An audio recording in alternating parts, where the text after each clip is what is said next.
தவிர்க்க வேண்டிய ஆபத்தான food tablet combinations. Grape juice கூட பிபி, கொலஸ்ட்ரால் டேப்லெட்ஸ் எடுத்துக்க கூடாது. ஏனெனில் அது பாடியில அதிகமாக சேர்ந்து சைட் எஃபெக்ட்ஸ் அதிகரிக்கலாம். சில ஆன்டிபயோட்டிக்ஸ் கூட பால் சாப்பிடக்கூடாது. அது மெடிசின் அப்சோர்ப் ஆகாமல் ட்ரீட்மெண்ட் எஃபெக்ட் ஐ குறைக்கும். வார்ஃபரின் மாதிரி பிளட் கிளாட் பிரிவென்ட் பண்ற டேப்லெட் கூட கீரைலாம் சாப்பிடக்கூடாது. சுகர், பிபி டேப்லெட்ஸ் கூட எனர்ஜி ட்ரிங்க்ஸ் எடுக்கக்கூடாது. அது பிபி, சுகர் ஐ அதிகமாக்கும்.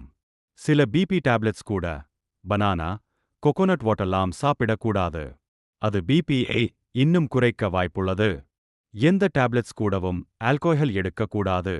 அது மிக மோசமான விளைவுகளை ஏற்படுத்தலாம். டாக்டர் அட்வைஸ் இல்லாமல் டேப்லெட் ஸ்டாப் சேஞ்ச் பண்ணாதீர்கள்.